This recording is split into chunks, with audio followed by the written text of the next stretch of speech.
Welcome to another episode of Late Night Vacuum with your magnanimous host, DoublarThackery, and the ridiculous, crazy drunk. Wait, I think I got that backwards, Grakees. Did I get that backwards this time? And we are live on screen. Hello, everybody. I hope you're well. As Mammon Lord says, it's a double rainbow. All the way across the galaxy. So, yes, this is how we will continue, and you'll find out why in a second. I'm DoublarThackery, and that wonderful man across from me is Grakees. Hello, sir. How are you? I am doing amazingly. How are you, Doublar? I am so heavily medicated. And with that, shall we make noises with our mouths? Once again with the phrasing, but yes, I believe we Okay. shall. 3, 2, 1.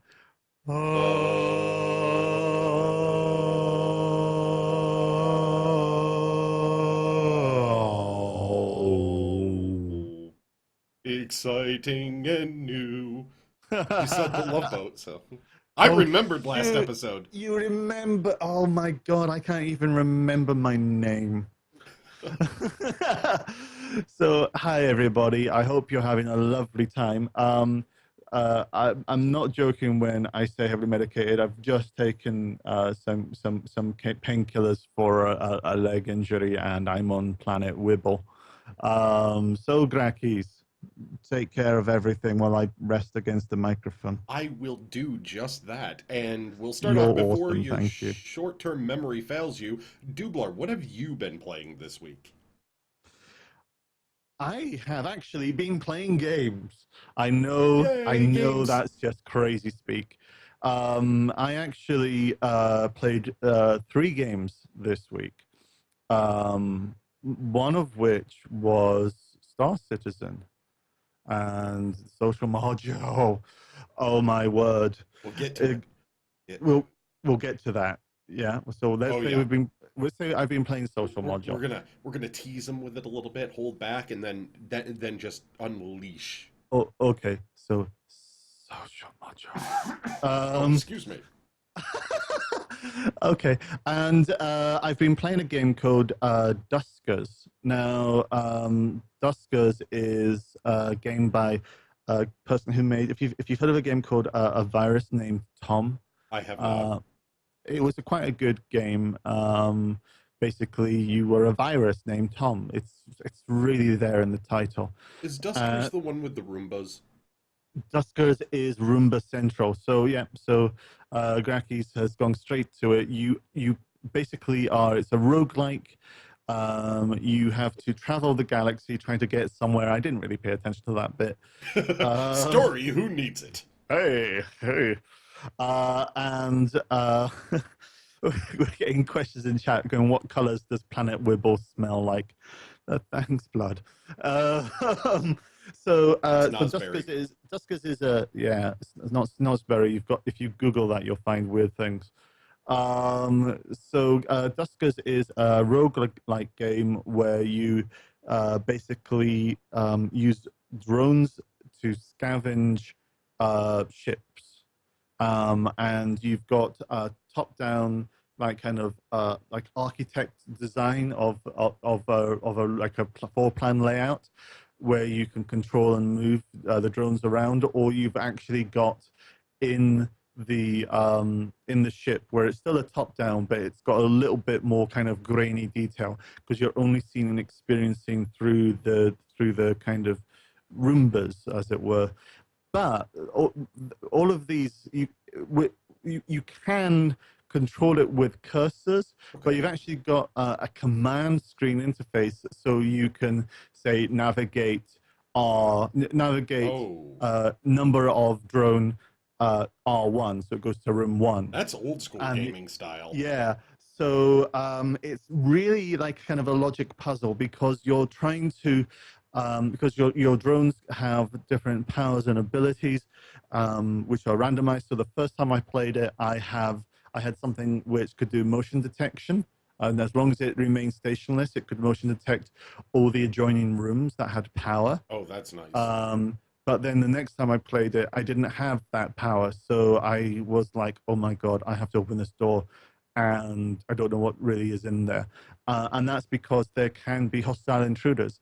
Now, there are things such as stun and all that kind of good stuff, but I didn't know how to operate that because I would like go, I've managed to navigate the logic of bypassing the monster or whatever it is, and I then open a door to go through, and then I realized that I'd left another door open, which allowed the monster to escape. And exactly, and it's like my Roombas were getting absolutely destroyed. I'm going, I don't even have time to type stun. Are they monsters or are they other enemy like Roombas? No idea. It's too fast. You can't tell. In fact, in chat, because I was streaming it, there were a few people saying, your only interaction is with the Roombas into these rooms. So it could be that they're just humans. We don't know what they are. Humans or cats. Cats really don't like Roombas. That's true. Space Roombas are the worst. It's space cats. Oh my God, that would be a great musical. Space Cats. So because of that, I mean, we could be actually like the Omega Man. We could be the bad guy attacking and pillaging other ships. We don't know. In fact, to be honest, could be the twist. Now, I really, when I was playing it, I didn't really feel too connected to the game. Okay. But you know that kind of in the dark of the night, as you go to sleep, your brain kind of focuses on things. And yes. Sometimes it can be fanciful stories or in remembering engagements. I went to sleep thinking of Duskers. So all those Roombas lost. All those Roombas, the Roomba potential, which would be a great novel title. So I'm going to be going back to that because it's got me hooked. There's something there. I'm being asked in chat if I can feel my hair. Yes. Can I feel your hair? I can send you my hair. That'd be an interesting package. We'll make it happen. And I also played Shadowrun Hong Kong. Now, when I say played, I mean started. And it's so far, I mean, if anybody's played Shadowrun games, Hairbrain games? It's an isometric kind of style, kind of like faux 3D kind of move people and walk people around. So that's the word. Thank you. Sort of old Baldur's Gate style, it looked like. Yeah. That sort of top-down RPG, but turn-based with squares. Okay. You're using all the magic words. So people who know me would know that Dragonfall was the last one they did. I actually came very close to being my game of the year last year. Purely because even though it had common story beats and in some ways was, like absolutely telegraphed, like, people, XYZ people will die, so concerned TM can be created and all that kind of stuff. It just sang. It worked so well. It was perfect. And I really feel that they've learned from that and improved on that in what I've seen so far of Shadowrun Hong Kong. It's only just started. It's got far more adult language, we can safely say. Yes. But it's kind of like that guilty pleasure. Not deep enough into it to give it a full appraisal, but damn, it's good. I did have to give you a little crap, though, about Shadowrun. Go on. Because when I talked about how I played XCOM and you poked at my tactical decisions a little bit, I noticed that Shadowrun... you were watching me. Oh, yes. I noticed Shadowrun is very similar in that turn-based tactical combat style. Pick your weapons, set up your people. It was pretty much the same. And Yeah, and yeah, the yeah. tactical decisions you made, I'm like, hey, that's the same as I do. See, when you're Yeah. streaming, it just goes all to crap. Your tactical mind goes out the window and you go, let's Yep, be insane. yep. I sucked balls. Go on. No, no, you It was streamed embarrassing. amazingly. It was No, embarrassing, no, wasn't no. it? You streamed amazingly. See, that's the difference. Is doing the other stuff is too boring, so you go, you know what? I'm just going to be the crazy person, and it You know, worked wonderfully.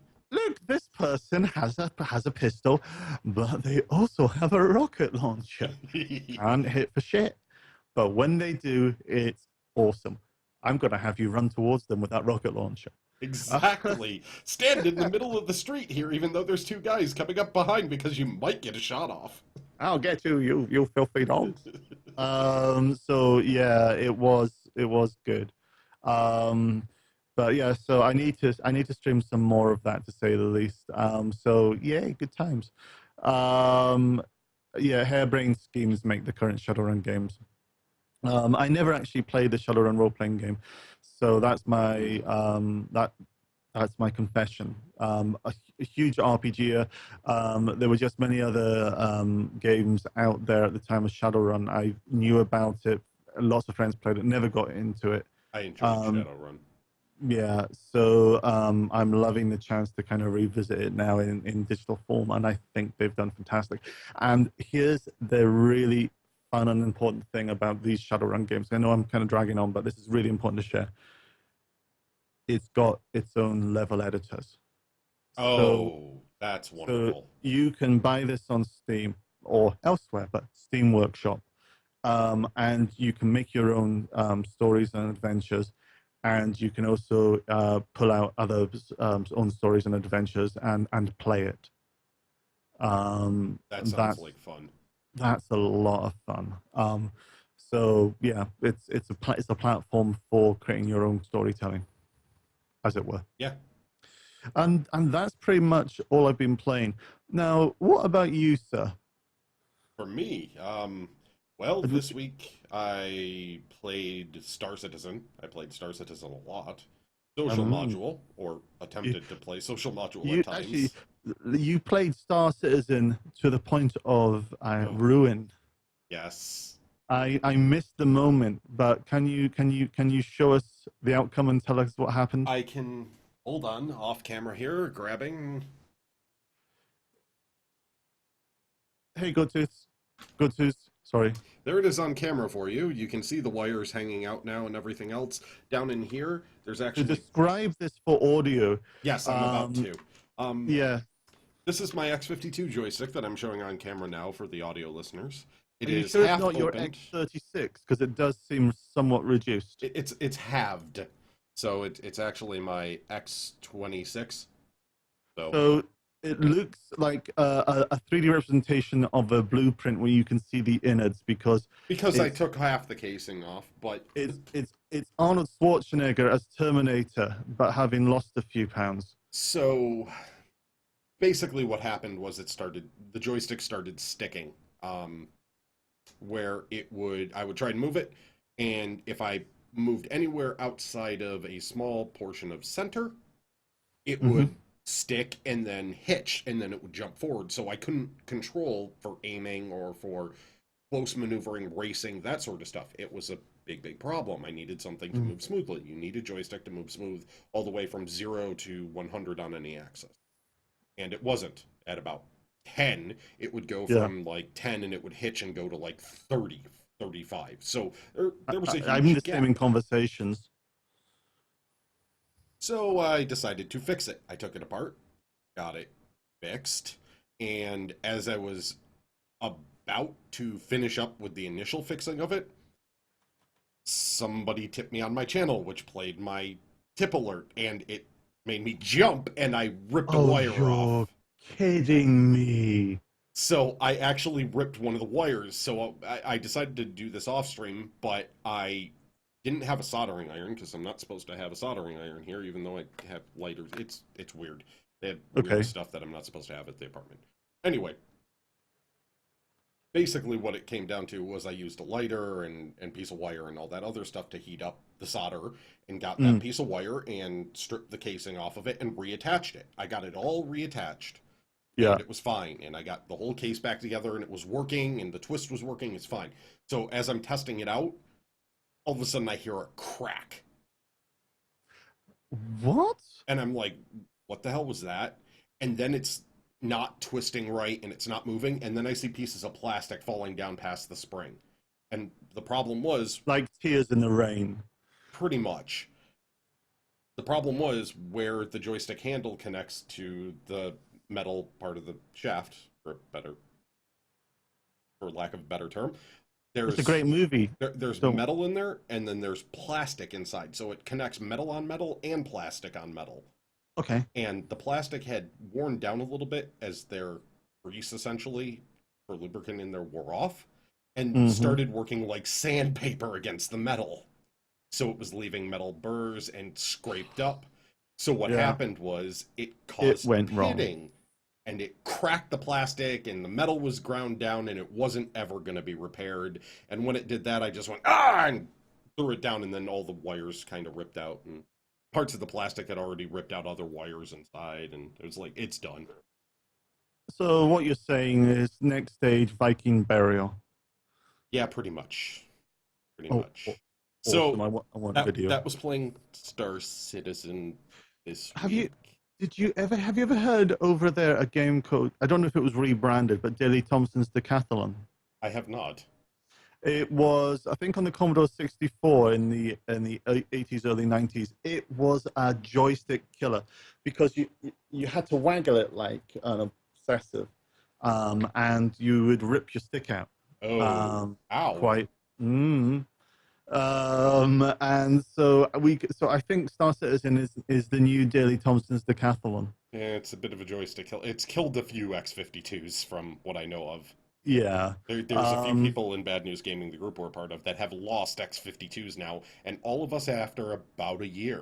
We're right around the 1 year mark of use, of consistent use, and 1 year straight of using a joystick almost daily, and it wears out and breaks.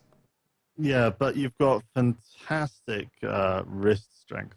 Well, yeah. It's like but so yeah, you underscore test has killed a 3D Pro, but that's not hard. But you've got a new stick. Do you want to show it off?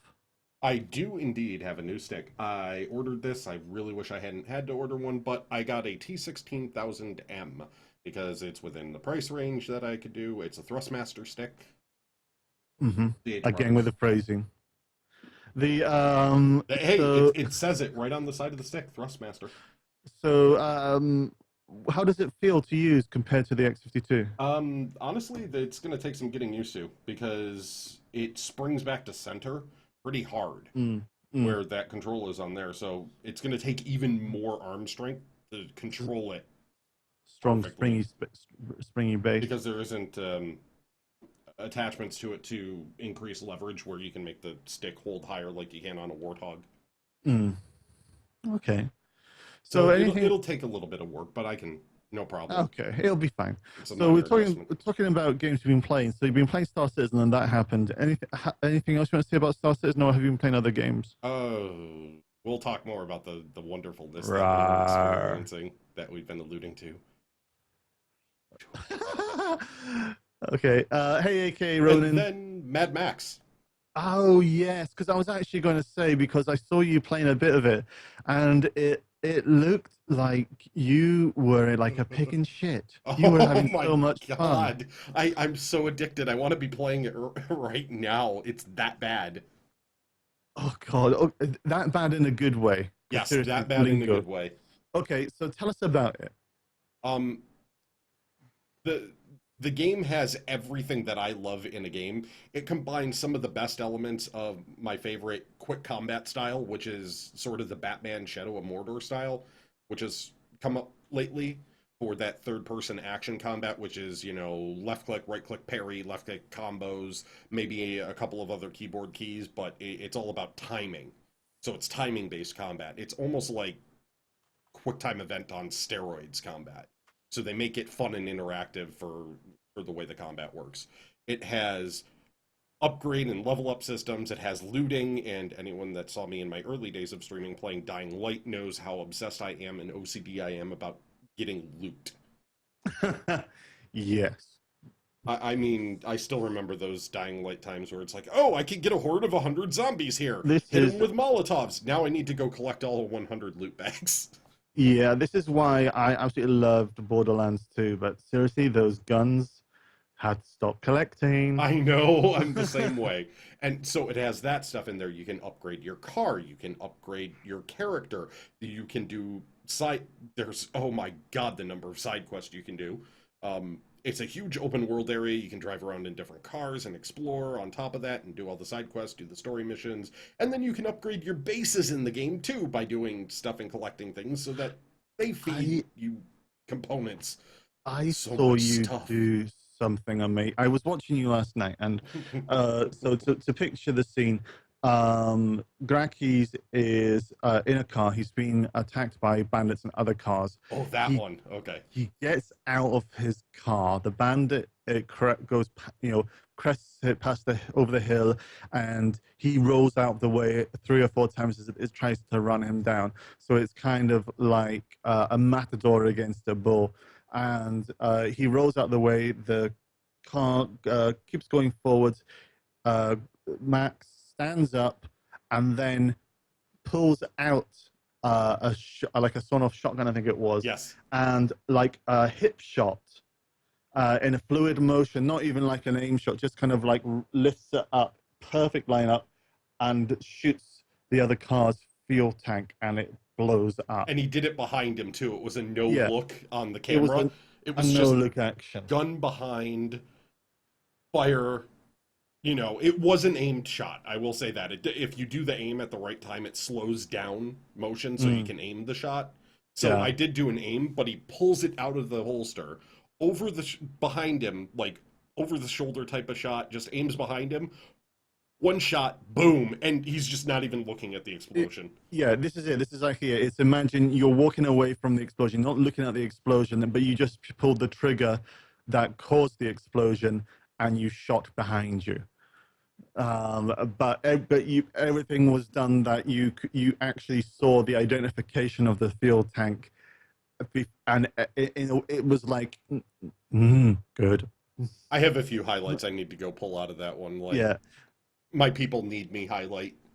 Oh, I don't think I saw that. What happened there? There's towers called Scarecrow Towers. They're just like any other, any other game item thing. It's it's a threat meter item. Well, no, it's just like when I go on holiday to Ireland, I always go to Scarecrow Towers. Yeah, go on. But they're sort of metal towers with braziers on top with bodies attached to them to scare people off, warn them off, type of thing. Post-apocalyptic scene. Brazier was a fantastic comedy show, though. But you can destroy them by smashing into them with your car. And I angled one shot and boosted at the right time that my smash actually took me up the base of it, smashed through it, and then shot me straight up into the air, like space type of height. Wow. So it was just one of those moments of it, my people need me! And you see beneath the car, and with it, this trailing fireball of pieces of the tower as I'm just launched into the air. And I couldn't even hold my reaction on it. It was just, holy crap! Lovely. So, yes, that game is full of moments like that. It's wonderful, and I'm going to be playing that a lot. Okay. So, Grakees, a quick interrupt. You've gone green. I've gone green? Like Kermit levels. It doesn't look that way on mine, but I will adjust a little bit. Okay. Thank you. No worries. So let us know when you're good. Oh, wow. My white balance is way off as well. Okay. That must be better. Yeah, it was just one moment you raised your arm and we got more of your pasty whiteness on the screen. It totally readjusted.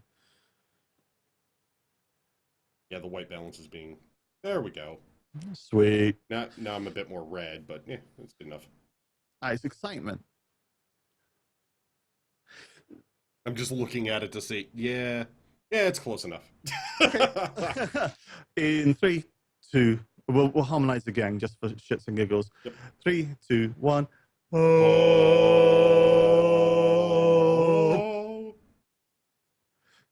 So you've been playing Mad Max. Anything else?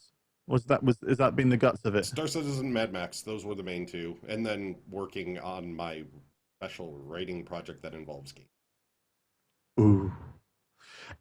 So I think it's time. We've been like young, furtive couple waiting, holding back for the first time. Shall we talk about social module? Oh, yes, the social module. Oh my God. Okay, so social module was released to the public. Run Grakees with it. got pre-access. I didn't. For that, I'm okay. Mm-hmm. But shall, shall I go first or you go first?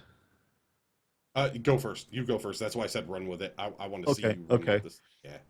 So on Monday, I fired up Star Citizen. They opened the floodgates on uh, late Friday in America, and I didn't have a chance to play over the weekend because I was rebuilding my game hard drives because Seagate. So Monday I opened it up and okay, social module. There's no points. There's no competition. There's no killing. It's simply being social. So ergo, it must therefore be mundane, because where's the excitement? So as I load up the hangar and I go into the elevator, I am literally going, oh my God, this is happening. This Mm-hmm. is, oh my God, I can't believe I'm so excited. And I went, it was like Christmas. And then I went in the elevator and it loaded and I walked around Artcore. And I I'm too dead inside to get goosebumps, but this is the closest I've been in years. It was just amazing. This is what I was talking about last week. I wanted people to. That's why I I didn't. I was very vague. It was ridiculous. So I not only have we seen the videos and all that kind of stuff, but I was there at the Gamescom presentation where we saw the video with the surround sound, deep bass rumble in your gut kind of feeling, make it very visceral. And it was a bigger punch and reaction sitting down, experiencing it for myself. There it is. Wow. Wow. Yeah. And um, I've I opened up the chat window and people were asking questions, doing things. There was no hacksaws, no leet speak. It was people were asking questions. I was answering it, helping people out. Other people were helping each other. We all danced. We spent some time on the bridge, giving each other formal salutes as is tradition. And of And course, you can dance if you want to. yeah, don't even get me started. It was just so good. A really genuine experience. I've never played MMOs, so I'm coming from it Mm-hmm. from, is this normal? No. Okay, so I want to hear before. I want to hear your take on it, Grakees, but you've played MMOs, so I have played many MMOs. I'd like to kind of hear your thoughts on this on a social module, but currently as it stands compared to MMO environments.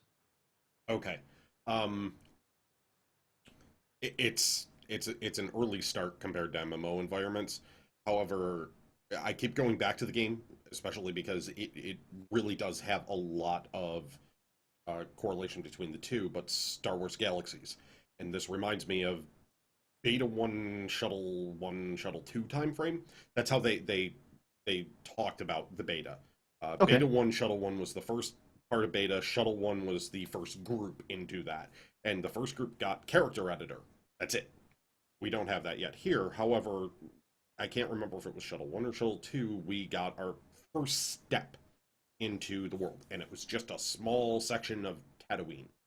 Mm. It was around Mos Espa, I think, if I remember correctly.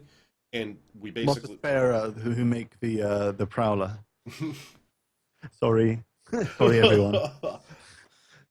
So, it was a moment that was akin to that times 10. Because I remember stepping into Star Wars Galaxies, and with Star Wars Galaxies, I was reading up in gaming magazines. Yes, this was back when you had to actually get magazines to read about gaming stuff, and it wasn't just all online all the time. You actually needed paper media. That existed for all the young people out there. So yes, it was in a time of that, and I've been reading up on it, kind of like we're going through with Star Citizen now. And I finally got to step into that world, and it was, holy crap, this feels awesome. And this was back when graphics were far crappier, but still the graphics were amazing for the time. And now this took it to a whole different level, because even though there aren't the NPCs wandering about, and you could just see some other characters and very basic stuff, the city felt big. And that was the thing. It has a feeling of depth to it. It has a feeling where... It has a literal feeling of depth, because of the dimensionality of it. It has an actual...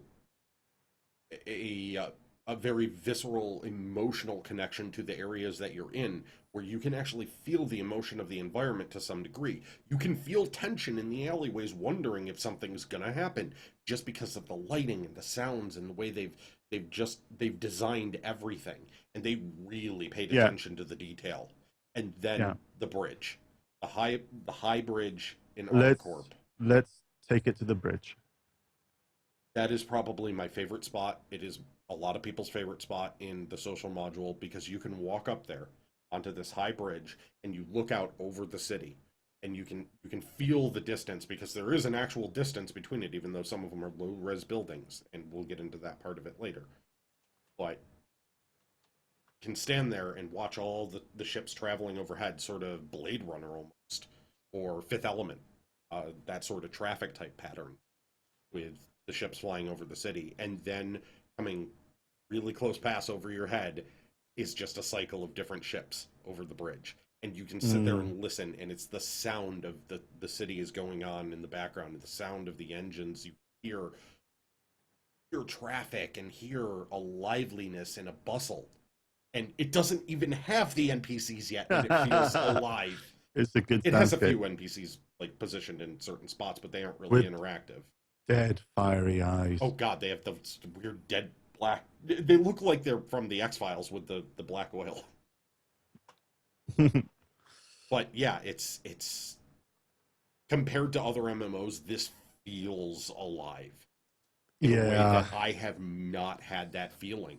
So, to put into context, for everybody watching and listening, this is Late Night Vacuum, podcast about Star Citizen. We do other space games as and when, but let's be honest, we are Star Citizen fanboys. Oh yeah.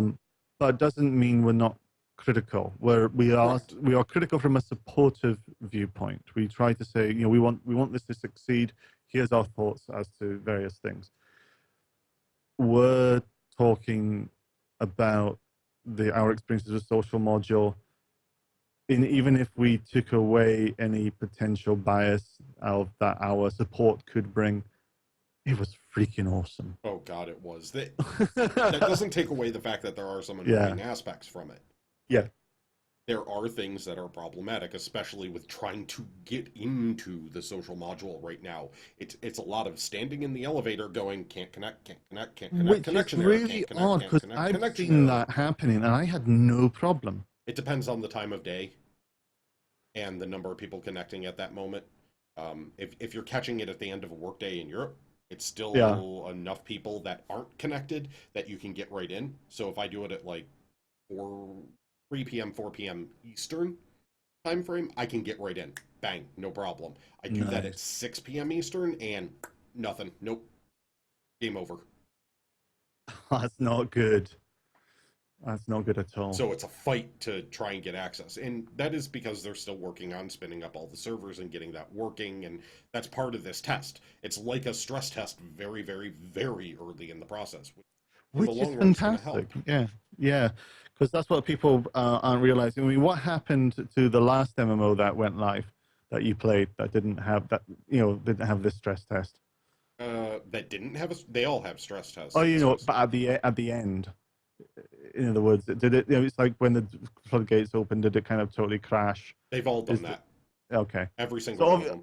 obviously, I can say, well, hopefully this will kind of help mitigate that. But of Yes. course, when this eventually does go live, it's going to crash and crash hard, and that's okay. What we can say is that at least one of their servers didn't catch fire. What? WildStar during the beta, one of their I servers didn't. caught fire during a Oh, stress you are test. kidding! You are kidding me. They actually had a server catch fire. Oh, to be honest, that's really kind of cool in a very oh god no sense. Their tweets about it afterwards were funny, and their Vine too. Their Vine was of the server admin guy under his Yeah. desk, curled into a ball, rocking back and forth. They took a Vine of that. Oh shit. They walked into his Actually, office. Where is he? They then show under the desk. He's just rocking. as a quick aside, I think Wildstar is going free to play. I believe it is. Yeah. So I think that just Finally. came out from PAX. Yeah. So yeah. So anything else about the social module? I mean, we hope everybody who's currently got an account has tried it out, because I think it really does cement what they're trying to do. One thing I found quite interesting was there's been an adjustment, I think. Now, they did show, so there's a couple of things to talk about here, because they did show the Nyx planetary landing. I apologize for laughing right now. Yeah, go on. Do you want to tell it? Toys in chat just said when he plays Heroes of the Storm now, anytime he melee stuns another hero, he goes hugs. So it is spreading. For podcast listeners, when Grakees streams, he sometimes has, shall we say, a hug attack, or more importantly, a hugageddon. Yes. And as a result, he hugs anything that moves. The hugging normally means crashing into. It's quite funny. Yes, it's a melee attack. It's point blank, and it's typically horrifyingly painful for either myself or them. Yeah. So, my brain has detached and floated off into space. Back to Nyx. Back to Nyx. So there's a couple of things I think it's worth covering, because we did get some amazing content coming out from Star Citizen, from Robert Space Industries, CIG. Oh, yes. Now, to kind of give some context to this, as part of the social module release, Tony Zurovec, who is basically working with Chris and leading the Persistent Universe release. Persistent Unionverse. Unionverse, thank you, painkillers. Did a fantastic post about where social is going and how social is the precursor to the persistent universe. Yes. But before we talk about that, we did get to see the next video, which was the Nyx. Now, to kind of, the reason we have ArtCore is because this is actually a landing area for the ships, and that you can explore and walk around in. Nyx is another one. Do you want to kind of explain Nyx and the video? I can't remember the exact system planet name because I always forget those things. But Nyx, I can explain all of the details of the video. And basically, it starts off, and you can see sort of a rocky surface underneath a Hornet. You're in a Hornet, and you're going through the automated landing sequence, sort of flying across the surface, and you can see cranes and other ships sort of off in the background, and you can see like the ground underneath you, and it's dark, and it looks like a lunar surface almost. And then the camera pans up slightly in the cockpit, and you can tell, oh no, this is no lunar surface, this is an asteroid. And you can see off in the distance a giant asteroid. Oh yes, it is a giant asteroid. And the thing is, if you're not watching that upper edge of the screen and you're going, oh my God, look at all the details of the surface and all these, you miss the fact that this is just one giant asteroid and you can see hundreds more off in this belt. It's a belt Yeah, of asteroids, and it's like, holy crap, this is yeah, just one asteroid in an entire field. yeah. Oh man. And it takes you through this whole landing sequence across the surface, and you see mining cranes and other vehicles down below, and you can see a couple of ground-based vehicles, which are like the APCs from Aliens. Aliens. Yeah. And Yeah. with that craggy surface too, it looks like a scene from Aliens with those two down there. It's like, oh, this is nice. It's got that sort of, Mm. you know, that off in the corner of the verse feeling, and that's when the size of what they're doing hits. What's really interesting about that is, I mean, apart from that, so you land next to a giant hole, Yes. but the hole is massive, and we don't even get to see it, but you can still feel it, as it were. And then you see the underground scene in there a little bit too, which Yeah, I couldn't tell because the sound changed a little. And I saw like little floating white yeah. marks, and I couldn't tell if they were bubbles. I couldn't tell if that section of the asteroid was underwater. Let's say no, because that would be too awesome if it was. What I did notice with that video is there was a bit of a frame rate stutter as it came into land. Now, that would be seen typically as a, oh, God, that sucks. It's, but obviously that'll be optimized. But Yeah, the thing to note is, why did that stutter? This is in engine. exactly. Yeah. That's kind of like when you check a nice suit, you kind of look at the stitching in the cuff and in the lining, because you don't want it to be precise, because then it was a machine stitch. You want it to be slightly out of sync, because then you know it was hand stitched. I didn't know that Uh, about suits. Thank you. yeah, no worries. So that's what this kind of showed. It was like, damn. That, yeah, this is Yeah. what we will get to experience. And Solus says it stuttered because there was too much awesome to be contained in any single frame. it's kind of true because they were Yeah. coming up on that giant hole, and it had to probably got into range of rendering other things in the background and went stutter. It's very common that when you come up to a giant hole, you begin to stutter. Anyway, Nyx. So that was Nick's.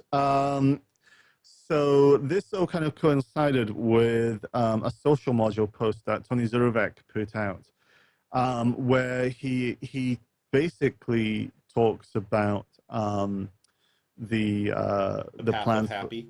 Yeah, and I'll pop this in the podcast show notes for the Happy Trail, and we talk about the future, and basically, like It's so bright. the next 6 or so releases are going to come out one after the other.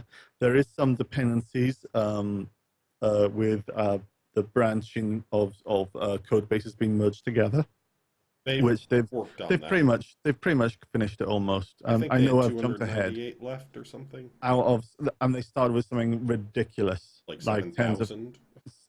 yeah. So by the time I was saying this right now in real time, yeah, they probably finished, and then they'll probably do a couple of weeks of testing and whatnot.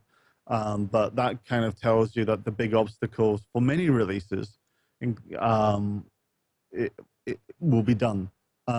So we've got subsumption and a whole bunch of things. This is too detailed and too high quality document, I think, for us to kind of go in any length of time without this becoming a 4-hour I know. There's stream. so much in there. Yeah. We recommend you checking it out. Yeah. So if you've got this on the audio podcast, you're going to see a link in the description. So grab that link and check out. Very much so. And subsumption, we can touch on just a little bit. Yeah. Do you want to? Subsumption basically is their term for AI.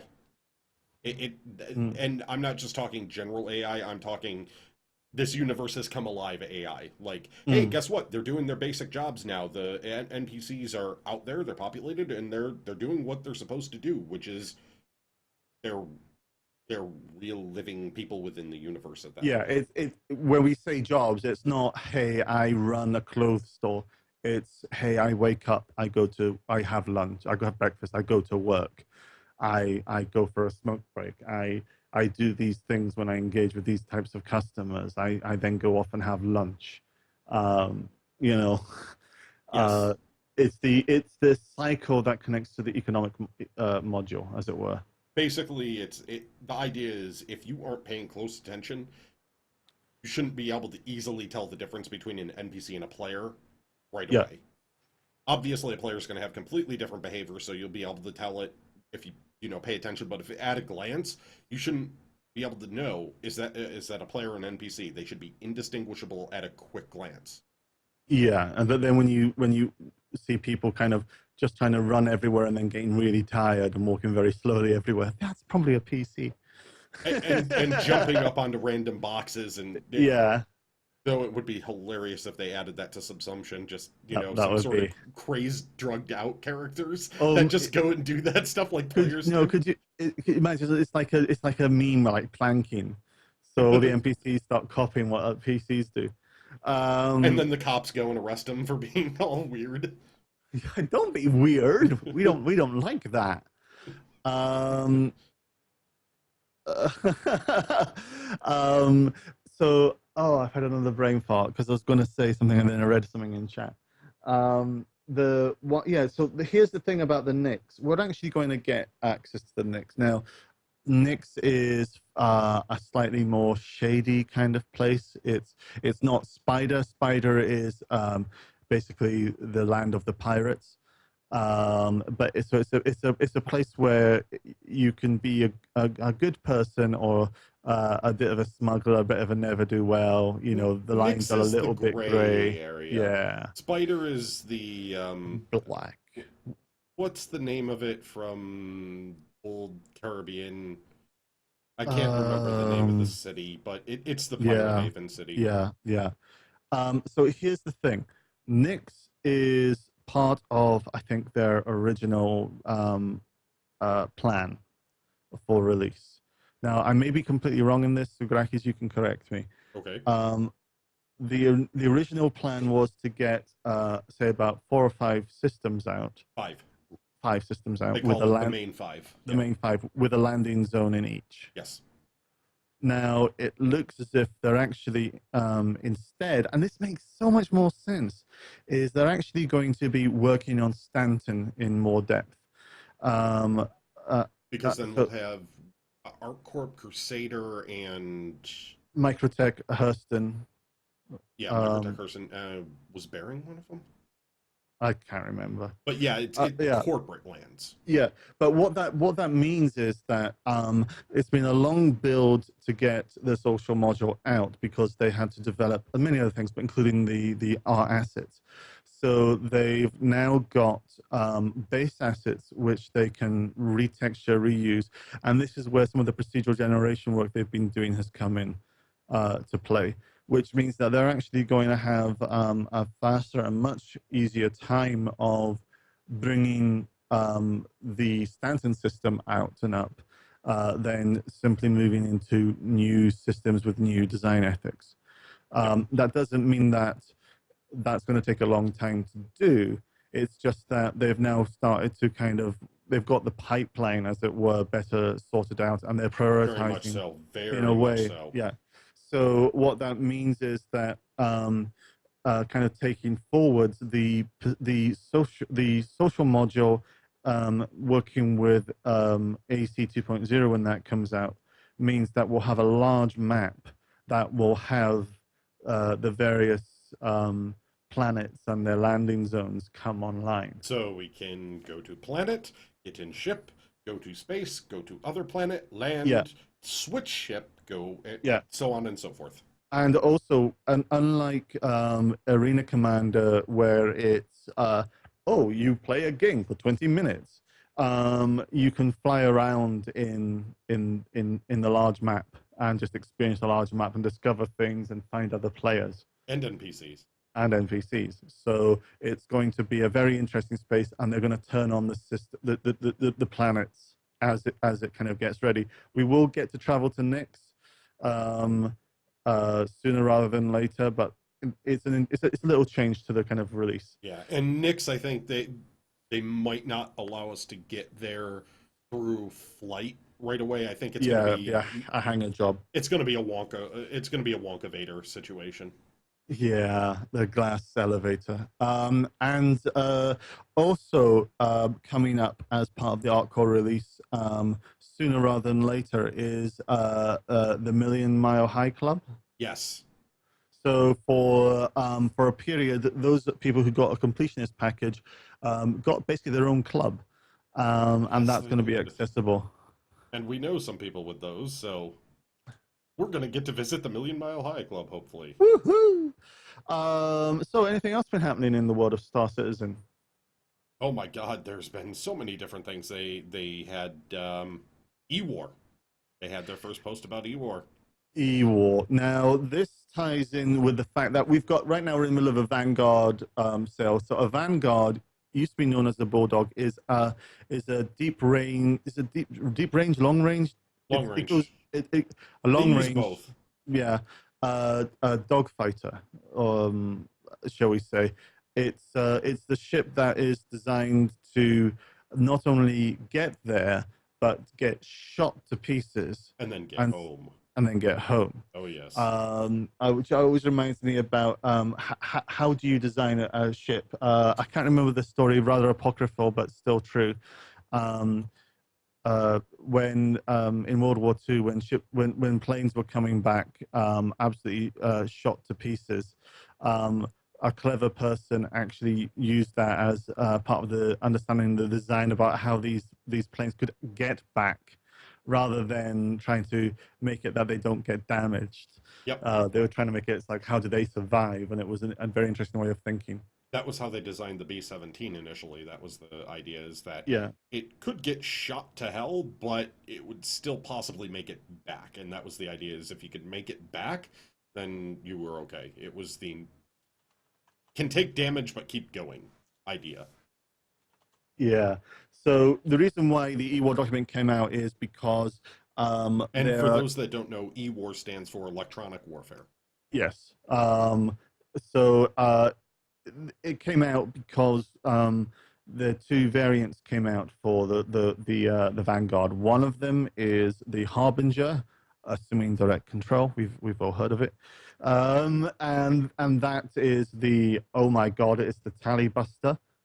Yeah, I went there. It's the Tally wannabe.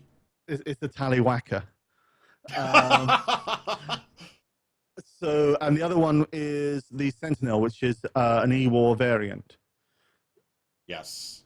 So talk about E-War and what it means to the game. Okay, E-War, or electronic warfare, is essentially the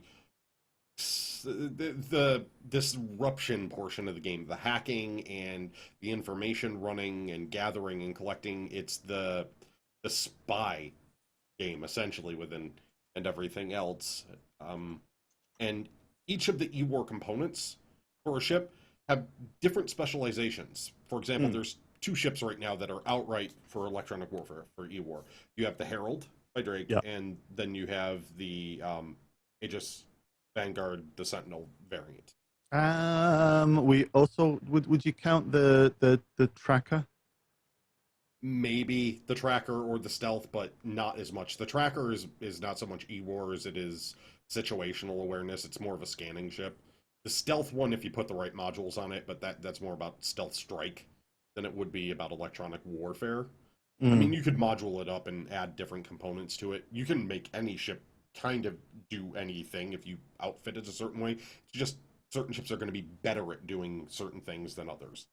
And even within electronic warfare, there's two, and they talk about it in the Q&A for the Vanguard. There are two split different paths for E-War within that, and the Vanguard is going to be very, very good at causing sort of confusion in the battlefield. It's going to be able to fire off EMP charges and sort of, confuse people and fire off distraction missiles where, oh God, there's ships coming in from over here. No, it's a false signature. It's a crybaby. I'm calling those missiles crybabies because they mimic a ship. Yes, It's yeah. those missiles are our crybaby. That is a Firefly crybaby. I saw how they described it, and I'm like, yep, they did That's add the the crybaby. crybaby. Yeah. So they can sow chaos into a battlefield situation and, mess with people's radars and stuff like that. Their equipment is designed to do that. Whereas a Herald has got a much larger data core for it, so it can hold more information more securely.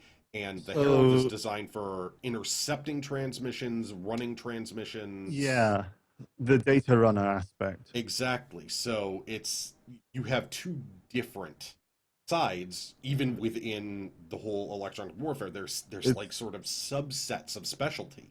It's like the trickster versus the data speedster.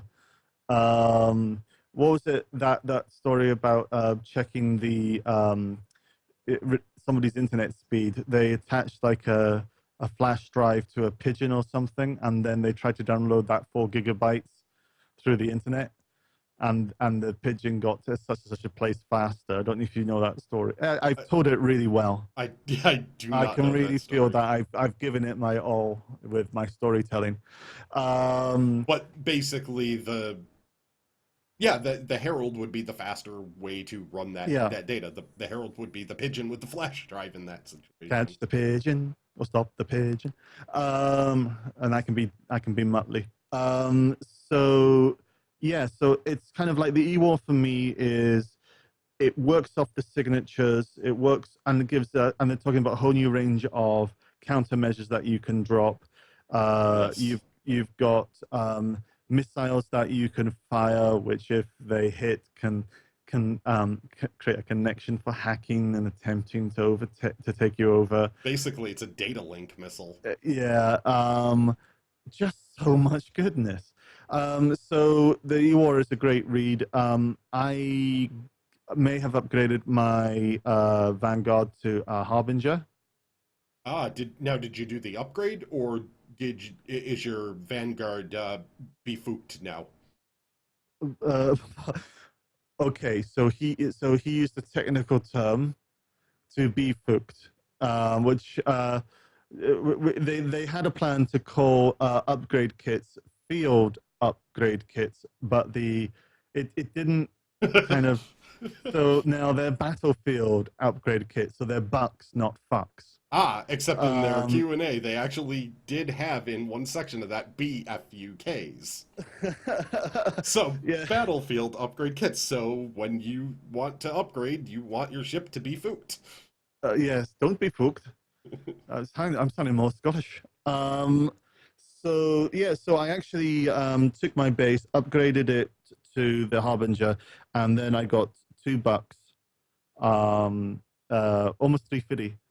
Given no beefooks, no tree fitty. No 350. And I got the Warden, which allows it to go back to base, and I also got the Sentinel, which allows me to go to E-War. This has basically been the nail in the coffin for my Herald. Yeah, the Herald's. I don't have a Vanguard though, so I'm still got mine for data running. Plus, it's ugly as sin with the symmetry now. I liked the asymmetry because I liked it made it the ugly right. with exactly. Instead of symmetrically ugly, asymmetry actually offset that kind of ugliness in a way that made it lovable. It was the ugly duckling. Now it's now it's Quasimodo. I'd much rather be Tom Waits than Tom Cruise. So it's not my aesthetic choice. So that's kind of out the window for me. Much else happening with Star Citizen? Anything else kind of spring to mind? They were recently in ATV in Shipshape. They did talk about the Reliant and its whiteboxing phase, as well as they talked about earlier than that the Herald and the Reliant in the way that they are probably a bit further in the pipeline than we might think. And we should be seeing them soon, hopefully. I'm looking forward to that. I will be holding on to my Herald just so I can fly it around. But then Yes. after that, I shall consign it to the Great Melting Pot. Or you could just wreck it. Yes, true. Actually, it's a very good point. But I'd actually like to see it in my hangar. I think before, because There if you not, I go. have to get to a landing pad. So yeah, I think that pretty much covers us. I don't think there's much more to talk about, but my brain is exiting. Your brain is starting to exit. I mean, Starting, he says. I mean, there was a lot of information in this week's AMA with Mm-mm. DevOps, Oh yeah, there was another thing. There was that DevOps thing. Yeah. and I would love to talk about that for hours, but that's something that I recommend you going to the Star Citizen Reddit and reading through if that is your cup of tea, we'll say, because Mm-mm-mm. it is a lot of technical detail, and for me it was woo, but for other people it could be Yes, the nerd power was high. yeah. It was really good reading, but it kind of goes into a great detail. We could possibly talk a little bit about that in the after show, though. There's no quiz today, so next week we'll do a follow-up where I'll ask tons of questions to Grakees, and we'll see which ones were true or false. I will fail miserably. You will fail beautifully, and we would. I'm calling the under right now so that I can bet on myself failing, and then I win either way. I'm playing the numbers. Awesome sauce. So what we'll do is we'll say bye to you now, and then we'll come back for a nice bit of after show chat and hang out and answer questions directly from everybody who's watching us live.